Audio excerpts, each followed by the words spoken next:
another game and another disappointing loss for the Nashville Predators, this time being shut out by Jordan Binnington and the St. Louis Blues in a game that Nashville really needed to have. The rest of this calendar year is not going to be kind for Nashville, and right now I can only see maybe 3 or 4 points realistically for Nashville in the rest of these games, as they've got Edmonton tomorrow, Colorado a couple more times. I mean, there's very good teams on the docket, and this Predators team does not look prepared for any of them at all. So let's talk about. We've talked about this game a little bit. I have one big stat for just this one game, and we'll talk about Juuso Parssinen. He had an excellent game.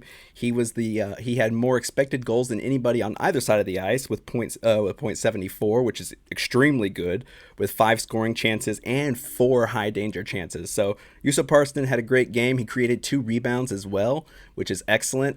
Hopefully we'll see more out of him. But we're talking about this team, and this game was just, we saw what it was. It was rough, but it was bad because of offense. It was bad for a lot of reasons, and we're going to talk about those reasons in the large scale of things, because it's time for even me, the guy who tries to find a reason to look on the bright side of things, to talk about the mismanagement of this team so far this season by John Hynes and the Nashville front office. So let's get into that. Now, there's a lot of things about this team that don't add up, as many of you can see. You guys have watched the games, you can see it. There's a lot of things, but I want to kind of talk about a few of these things.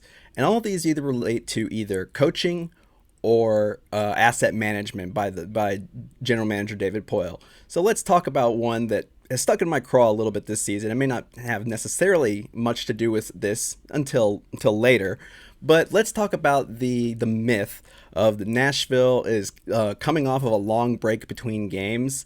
It plays a little rustier. Let's talk about that. So this season, the Nashville Predators have played 5 games where they have had 3 or more days between games. So we're going to count the season opener against San Jose, since there's a lot of days. But there are also 4 more games in which they had 3 or more games of a break. In those games, the Predators are 3-2-0, so that's actually pretty good. They've got a 60% point percentage. However, you would think that this is a team that has had 4 days break. They've had extra time to be coached up. They can game plan a little bit more for the following opponent. Their power play percentage in those 5 games is just 6.7 attempts, averaging 3 opportunities a game, 6.7 on the power play. Just indescribably bad. Also on the penalty kill, 69%, which is not nice at all, and it is the worst of all those games over this stretch. Now, as we move down, we start looking at these games where there's less and less time. Now here's where you would see that myth of, well, if this team, it hasn't played for a long time, they play a little rustier, but they play better once they get into the swing of things. So let's talk about when they've had 1 or 2 games in between, 1 or 2 days between games. So with 2 games between, wow, I'm getting all mixed up. With 2 days between games, they've played 4 of those games, and in those games they are 1-2-1. Obviously not great. But they do average a 21% on the power play there and an 85% on the penalty kill. So that's something, but that's only a handful of games. Now, for the most of these games are 15 of them. 15 out of all the games in Nashville has played have been games where there's only been a single day of rest. Now, this team is 6-7-2 in those games. Again, they've had less time, so if they're more rusty when they've had a lot of time off, then they should be better, which they're not. They're obviously not. The power play is 15%, which is worse than what their season average is, which is still awful. Penalty kills at 78%, also not great.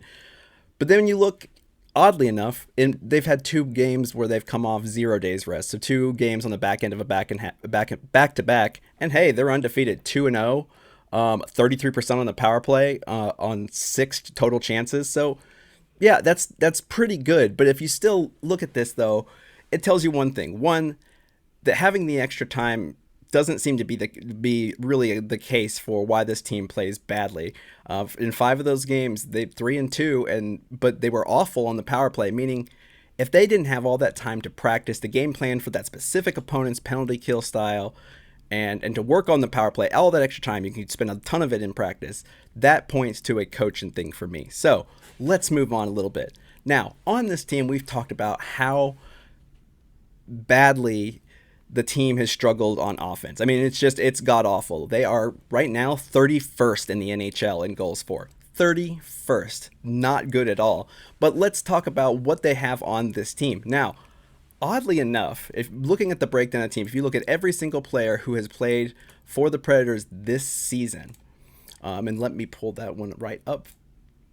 Yes, if you look at every single one where these players have been have played this season, Nashville has had 8 players on this team that were drafted by them. 4 forwards, 4 defensemen. Now, out of those 8 players, 4 of them are forwards. Those 4 forwards are Colton Sissons, Juuso Parssinen, Yakov Trenin, and of course the other forward that has played that was a draftee was Eeli Tolvanen. And those guys represent just 10 goals by those 4 Nashville draftees. And on defense, obviously, is where it gets a little bit better. You have Josi, Ekholm, Fabro. And Carrier, all drafted. And those guys represent 8 of those goals. So 18 goals by drafted players on this team, by the 8 drafted players out of 66 total goals. So that's only 27%. Now you look at, for the draftees, if you look at the points, out of 168 total points this team has scored so far this season, only 29% of them have been scored by players that were drafted by the Predators. That's just 49 points. So that's not good. Looking at free agents, the story's a little bit different. Obviously, they've got 18 players they've signed as free agents that have played this season. 25 out of the 27 goals scored by free agents were by the forwards. On defense, just two goals. For points, 53 of those 53 points were scored by the forwards, just 3 by defensemen. So that represents 38% of all the goals and 32% of all the points. Now again, think about this. Now, yes, there are more players that came in as free agents, but a lot of these guys came as free agents came in at like Mark Borowiecki, Zach Sanford, Kiefer Sherwood, Roland McCown, Kevin Gravel. Like those guys are ones that were signed, that were signed as free agents, and those guys don't have a ton of goals. So all this is being done really just by a handful of guys that are forwards that were free agents, namely Nino Niederreiter, Matt Duchene.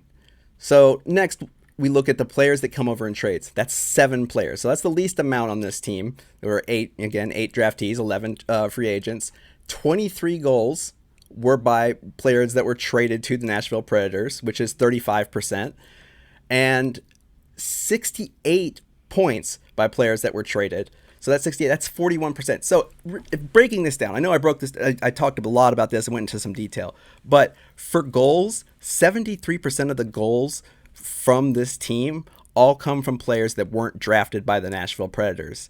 And as for points, it's 73% or 72% of the points scored by Nashville players this season are by players that were not drafted by Nashville. Because remember, the guys that come in here, like Forsberg, he's technically a trade. But we look at the talent level on this team, and there have been 8 first round players, which is Forsberg, Duchene, Granlund, Johansson, Niederreiter, Cody Glass, Mark Jankowski, Dante Fabro, Michael McCarron, Ryan McDonough, Eeli Tolvanen. That's a lot of guys. I mean, that's 9 players that are first round talents that have played on this team so far. 9 of them, of those draftees, like they're all first round talents that either were drafted by Nashville or came to Nashville by a trade or free agency. And of course, they're the ones carrying the load. But you would think that a team with this many former first round players would be doing a little bit better. But right now, all the heavy lifting is being done by those top 2 lines. Which, if you look at those top 2 lines tonight, the only player in the top 6 that wasn't a first round pick was Colton Sissons, who was a second round pick. and they came up with pretty much nothing. In fact, the most successful line tonight was the line of Tanner Jeannot, Juuso Parssinen, and Yakov Trenin. Jeannot, as we know, was undrafted, Parssinen a seventh rounder, and Yakov Trenin a second rounder.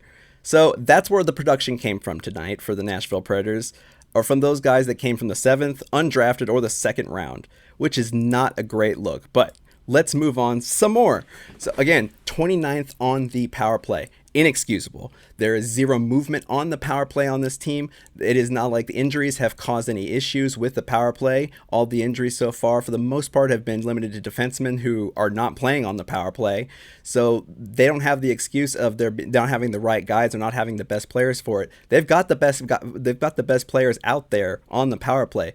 There's no movement. There's no deception. Everything is perimeter passing, maybe with a bumper, with Matt Duchene at the bumper position.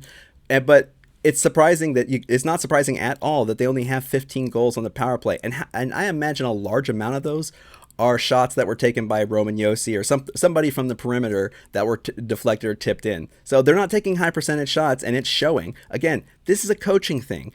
How long did it take for Peter Laviolette's power play to look so bad before they finally made some changes on the coaching staff? That might have to be done sooner rather than later. On the penalty kill, yes, injuries have caused some issues. Those defensemen that have been injured were big mainstays on the penalty kill, but still 18th on the penalty kill. That's not helping your goaltender out at all. Again, let's move on some more. Just a few more things before we go about these coaching. Nashville is 29th in second period goals and 31st in third period goals. This team does not know how to handle the adversity when it comes later in the game. They don't know how to rally to score enough points to outgun these teams. A lot of these times these guys go up against these teams, and as soon as the other team gets 3 goals, it's almost an automatic loss for Nashville. I think they only have like three or four wins this entire season where the opponent scored 3 goals. Another thing against coaching, when they're trailing at the end of the first or second period, they're 5-14-0. This team has very little ability to be able to come back from a deficit. And that goes to coaching. What are these players doing? They're playing different. They're not playing conservative. By these points, if they are 5-14-0 when they're trailing, they should be playing more aggressive, and it's not working. They're tied for third in the NHL in bench minors with 6 bench minors, all for too many men on the ice, which came at some pretty costly times in the last few games that we saw.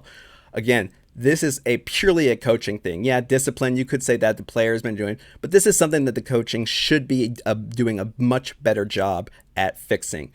And again, talking about this team's inability to be able to come back from a deficit, they are 3-7-1 when they're trailing first in the game. So when the opponent scores first, they've lost 8 times out of the 12 times that's happened. It's all these things and many, many more just point to a lot of failures. Obviously, you look at the makeup of the team and what the production's going. You talk about the mismanagement, utter and total mismanagement of players like Philip Tomasino and now the departed Eeli Tolvanen, a former first-round pick. And it's hard to point at anything other than coaching and the front office decisions. Yes, the players aren't doing good, but all these players that had extremely great years last year were also had shooting percentages which were way above their career average. So obviously, you had to expect that at least some of these guys were going to come back down to earth, and unfortunately, almost all of them have. But if you look at this, these guys that have come in, Nashville can't develop anybody at forward. They can't develop scoring talent at forward, period. I mean, Juuso Parssinen has 3 goals, and he was a 7th-round pick. He's the newest rookie on the team, and he's got 3 of those goals. It's not great. It's not a great look by the GM that's drafting these players. And then John Hines, when he gets a hold of these young players, we've seen these young players be the ones that have been punished the most in the lineup. You don't see any scratches by guys like Colton Sissons or Ryan Johansson or anybody else who's having a rough game that's a veteran. It's only those rookies. It's all those guys that have come in and played 2 or 3 games, or guys like Tolvanen and Tomasino.